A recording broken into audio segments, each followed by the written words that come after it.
위, 아래, 좌우 봅시다. 그 다음에 전후, 좌우도 있는데 전후는 또 더 나왔고 전후, 좌우가 있는데 좌우는 왜 앞에 내놨는가 하면 획순이 중요하다고 제가 항상 설명하죠. 그죠? 획순이 중요 안 할 때는 뭔가 하면은 획순이 왜 중요 안 하다고 나와 있는가 하면은 한자를 써놓고 옛날 사람들이 우리 서예하죠. 붓글씨하고 붓글씨 쓰는 사람들이 뭔가 하면 글자를 예쁘게 하기 위해서 일부러 획순을 바꿀 때가 있습니다. 그래서 지금 한자를 갖다가 주로 강조하시는 분은 주로 붓글씨 쓰는 분들 많을 거예요. 그죠? 획순도 중요하지만 그다지 일부러 막 목숨 걸 필요는 없다는데 그거는 글씨 쓰는데 일단 치중을 했을 때 양자, 도무지 모양이 안 난다. 그러면 이걸 갖다가 이렇게 쓸 수도 있다 이겁니다. 아니면 이래놓고 이렇게 쓸 수도 있거든요. 그건 자기가 바꿀 수도 있습니다. 그게 옛날에 글씨 보면 다 그런 게 나오거든요. 그런 것 때문에 그런 거예요. 심지어는 옛날에 우리 글씨 보면 흑토자 적어놓고 흑토자 마음에 안 들면 글자 구조가 안 맞다면 점 찍고 이러죠. 이 뭡니까? 흑토자. 그건 뭔가 하면 이쁘게 보이기 위해서 그렇게 작품을 만드는 거고요. 그럴 때서 그런 거고. 실제로는 실용주의를 따지다 보니까 획순이 중요합니다. 왜? 획순을 갖다가 전에 말했지만 이름이 동호면은 이렇게 절대로 안 씁니다. 누가 이랬습니까? 저 같아도 이랬었겠다. 그죠? 이러면은 외국인들이 이제 죽어나는 거예요. 한국말은 외국인들이 빨리 배우지만 특히 한자 같은 게 외국인 죽습니다. 제 옛날에 캐나다 사람, 중국 하는 사람, 한자 가르치다 제가 아마 쏙 터져 죽는 줄 알았습니다. 봐라. 이게 미들이다. 가운데 중. 이러면요. 반나절 걸립니다. 이 사람. 자기는 중국어를 할 줄 아는데도 글자는 처음 배우니까 오케이 내가 해볼게 이러더만 딱 혼자서 연구를 하죠. 딱 이래갖고 45도 각도로 딱 내려왔다가 요 밑에서 한 중간쯤에서 약간 원은형을 그리듯이 이래 오다가 요래 와다가 여기 또 울로 이렇게 이게 올라가야 되네. 이런 게 있고 그 다음에 요거는 약간 빼딱하게 갖고 요쯤에서 내려갖고 쭉 해갖고 여기를 지나가야 된다 해갖고 길이는 어느 정도 가야 되나 요까지 가야 된다. 이게 해갖고 이러니까 한자가 안 돼요. 그죠? 똑같아. 한자를 갖다 인쇄하면 안 그렇겠죠? 안 그렇겠죠? 그죠? 마찬가지입니다. 그러니까 한자를 갖다가 똑같이 쓸 때 좌우 이런 거 특히나 중요한 거예요. 획순이. 한자도 똑같습니다. 한자도 날려 적으면 그걸 보고 알아야 된다. 중국 사람들이 되게 날려 적으면 글자 편지들 오면은요, 못 알아보거든요. 그걸 획순을 보고 그 순서를 붙따라한 거 이렇게 하다 보면 이거 무슨 글자구나 압니다, 보통. 그래서 초서 쓰는 사람들도 마찬가지로 획순 따라 날려야 제대로 된 초서가 되지 엉터리 획순 날리면 안 되거든요. 그래서 획순 중요합니다. 왼쪽 오른쪽은 말하는데 자 왼쪽은 옛날에 봤을 때 일단 뭐 왼쪽 오른쪽 하면 옛날 사람들이 아무것도 없을 때 손 갖고 이쪽 했을 거 아닙니까? 그러니까 이쪽 했으니까 뭐 내 손이 이렇게 나와가 있고 이거라면 왼쪽 가운데 물건이 있는데 내 손이 이렇게 나와 있고 이러면 오른쪽 아닙니까? 그죠? 그런데 이거 갖다 위로 와 있고 아래로 봅시다. 그럼 어떻게 됩니까?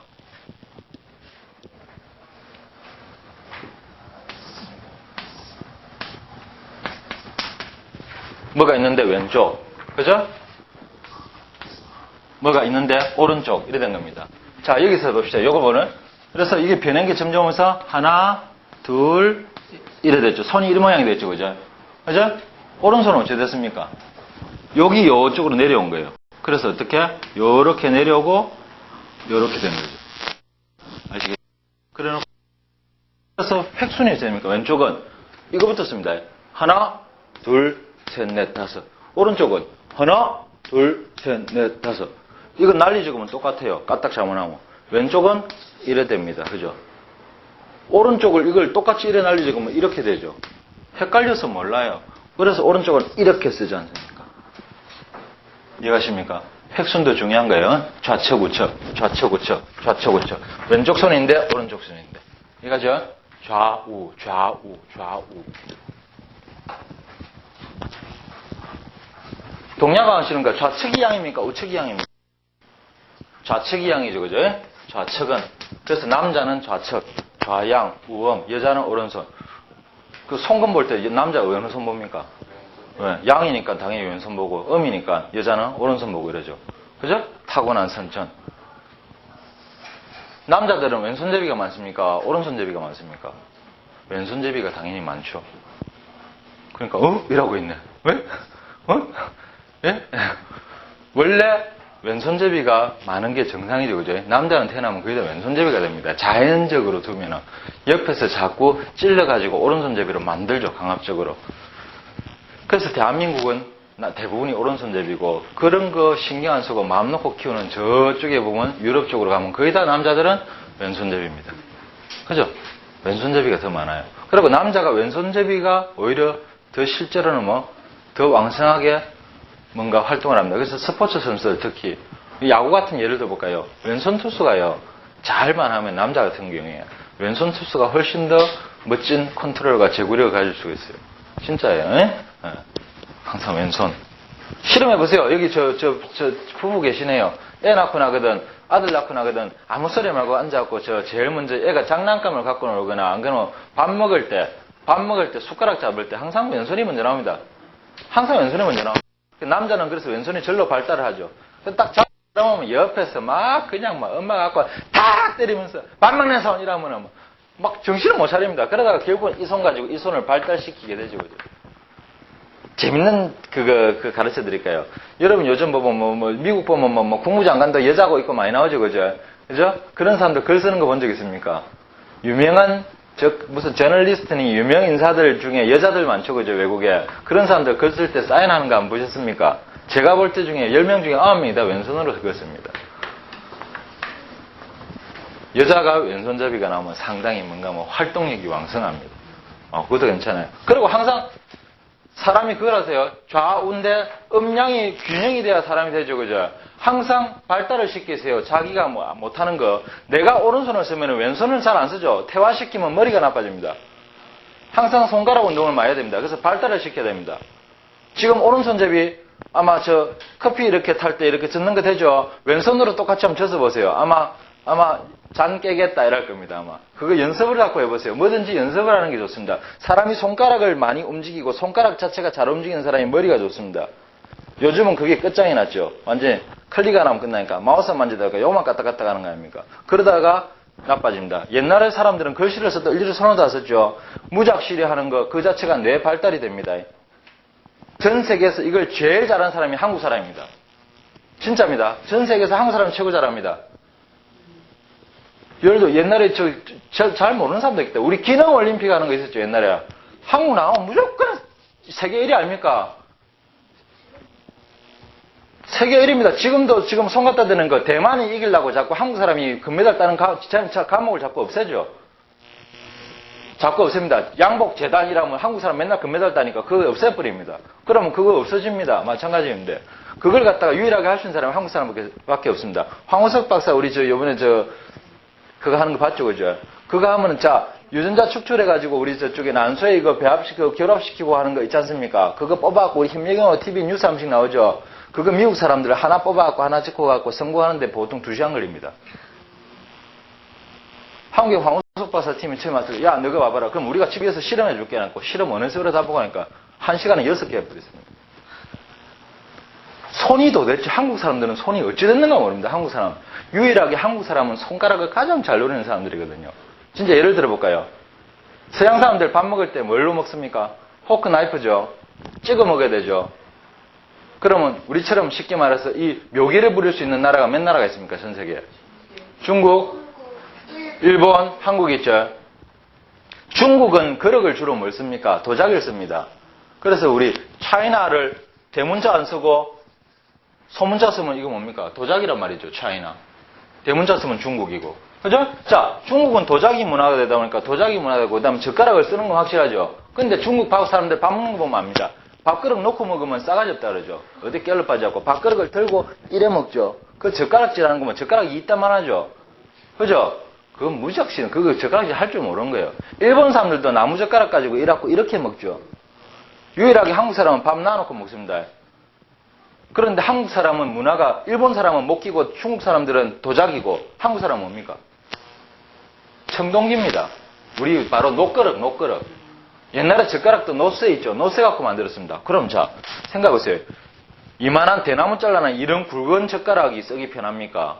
아니면 그 가느다란 거 무거워 죽겠는 노 젓가락이 쓰기 어렵겠습니까? 당연히 어렵죠.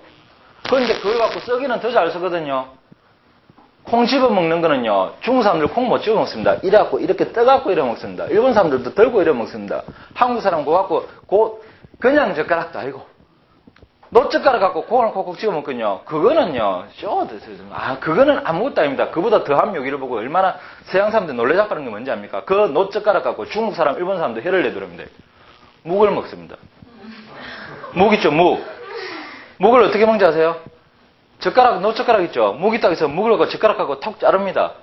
톡 자릅니다. 그럼 떡 되죠? 그 다음에 그걸 탁 집어가지고 안 잘리게 딱 그 힘 조절을 딱 하고 딱 집어갖고 입에 넣습니다. 그거요, 보면 묘기라 그럽니다. 콩 집어 먹는 거는 이건 이거는 완전히 뭐 어린아 장난 아니고. 그 힘 조절 보통 됩니까? 그 무거운 노젓가락고 힘 조절이 안 되거든요. 묵을 갖다 톡 잘라갖고 슉 집어갖고 먹어요. 그 묵을 젓가락 갖고 조금 새 젓가락 갖고 찔러도 묵 빠지거든요. 탁 집어 먹는다니까. 야, 옆에 상처도 안 가게 딱 들어 올려갖고 먹거든요. 어떻게 그런 힘 조절이 가능할까? 그 유일한 한국 사람밖에 안 돼요. 그리고 한국 사람이 또 있잖아요, 또. 그것도 모자라고 또. 중국 사람들 밥 먹을 때는 숟가락이라는 게 없습니다. 국 떠먹을 때만 탕치라고 쓰는데, 맞아, 한국 사람 숟가락까지 쓰잖아요. 그것도 옛날에 했지만 한 손에 들고 쓰죠. 뭐 있으면 이런 데는 숟가락 딱 뜨고 밥 뜨고 옆에 젓가락 끼고 있다가 밥 다 먹고 쉑 돌려갖고 젓가락 갖고 찝으면 끓여죠. 손가락을 그런 쉽게 말해서 우리 아주 세공에 가까울 정도로 여러 가지 일을 많이 하는 사람들이 여기서 뇌가 발달합니다. 좌뇌우뇌가. 아시겠죠? 그래서 깨어리지면 안 돼요. 사람이 뭘 하든지 써야 돼요. 아시겠죠? 그러니까 사람이 손이 깨어려지는 사람들, 즉 앉았고 이러고 있으면, 즉 요즘 사람들 같은 경우에 전부 이러면 사전 같은 것도 전자사전 쓰죠. 그러면 안 됩니다. 무작실히 하세요. 처음에는 배울 때. 그래서 이게 발달합니다. 아시겠죠?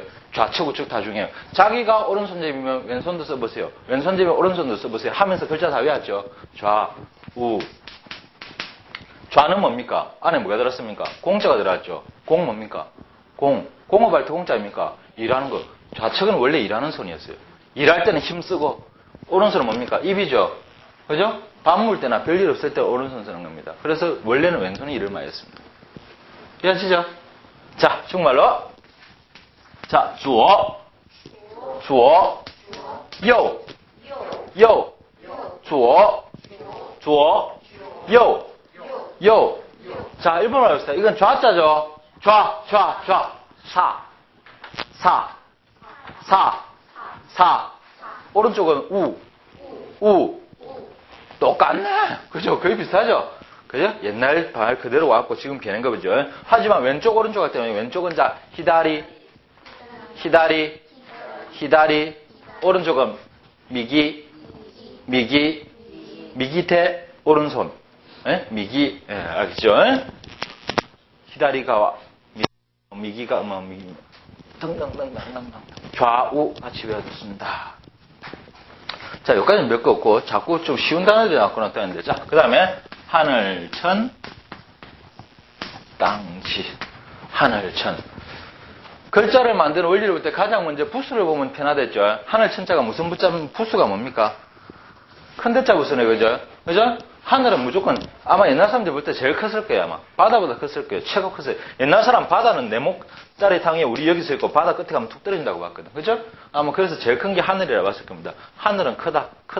엄청 큽니다. 얼마나 큽니까? 내가 이래도 더 큽니다. 요렇게 둘러싸여있는 천. 요게 하늘천자가 된 거죠. 그죠? 그 다음 땅은 뭡니까? 땅. 흙이죠. 그죠? 흙이고 뒤에 형성 문자가 됐죠. 지자는 발음을 따져야겠다. 우리 못지자, 연못도 이렇게 쓰죠. 그죠? 마찬가지로 따져온 겁니다. 하늘과 땅.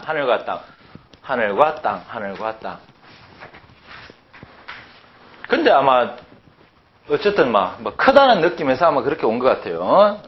옛날 사람들이 어떻게 이 글자를 만들 때 하늘은 어떤 느낌인지 모르겠지만 아마 원형은 아니었을 겁니다. 단 이렇게 보다 보니까 땅은 직선으로 보이고 하늘은 약간 곡선으로 보였을 거예요. 아마 틀림없이. 그러니까 자기들이 옛날 사람들 생각할 때 땅은 어떻게? 이렇게 생겼고 하늘은 이렇게 생겼었을 거예요. 그래서 이렇게 큰 거 이렇게 나온 겁니다. 저 하늘. 그죠?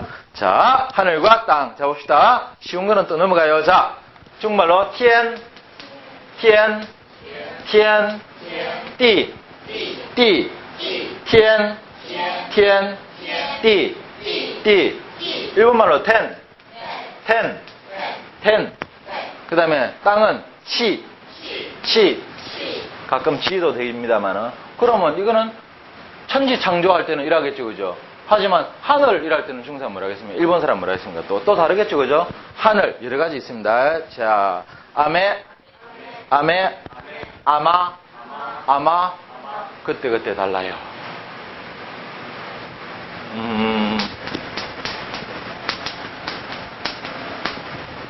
은하수 같은 게 일본 사람입니다. 아마노카와. 그죠? 예. 견우직님 만나는데 말입니다. 견우직님 만나는데. 칠성날이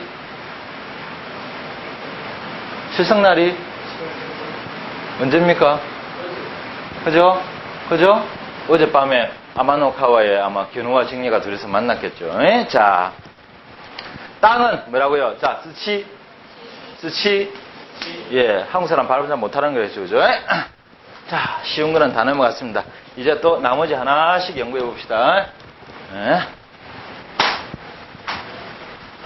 자, 봅시다. 자, 선수자. 자, 선수. 이거 뭡니까? 옛날 사람들 손을 아마 이렇게 그렸겠죠, 그죠? 그죠? 손을 이렇게 그렸겠죠? 왜? 안 그러면 저 이라든지, 예. 가제트 손을 그리든지, 여기서 손자가 나온 겁니다. 손자는 조심할 거는 붓으로 뜻이 나올 때는 어떻게 합니까? 붓으로 나올 때는 어떻게 합니까? 이렇게 나오죠. 제방균이라 그러죠. 여기다 하면 앞에 손이 부수가 되는 겁니다. 하지만 손을 나타내는 글자는 중국에 또 많습니다. 뭐 전에 봤듯이 요것도 거기다 손을 나타내는 데죠. 그 다음에 또 요것도 거기다 손을 나타내는 데죠. 의미상에서 여러 가지 방법으로 변했지만 어쨌든 손 하나만 나타낼 때는 이렇게 씁니다. 혼자 나타낼 때는 쓰지만 글자가 막 섞여갖고 할 때는 이렇게 혼자 이렇게 잘 안 써요. 거의 다 이런 식으로 바뀌가겠죠. 제일 우리가 부수에서 사용되는 거는 요겁니다. 제방면이라는 겁니다.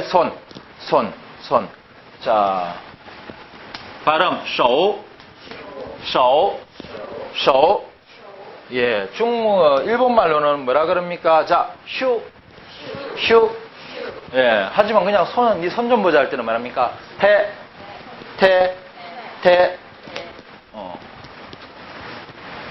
아까 했잖아요. 오른쪽이 미기 이랬죠. 아까 제가 예물 든 거죠. 오른손.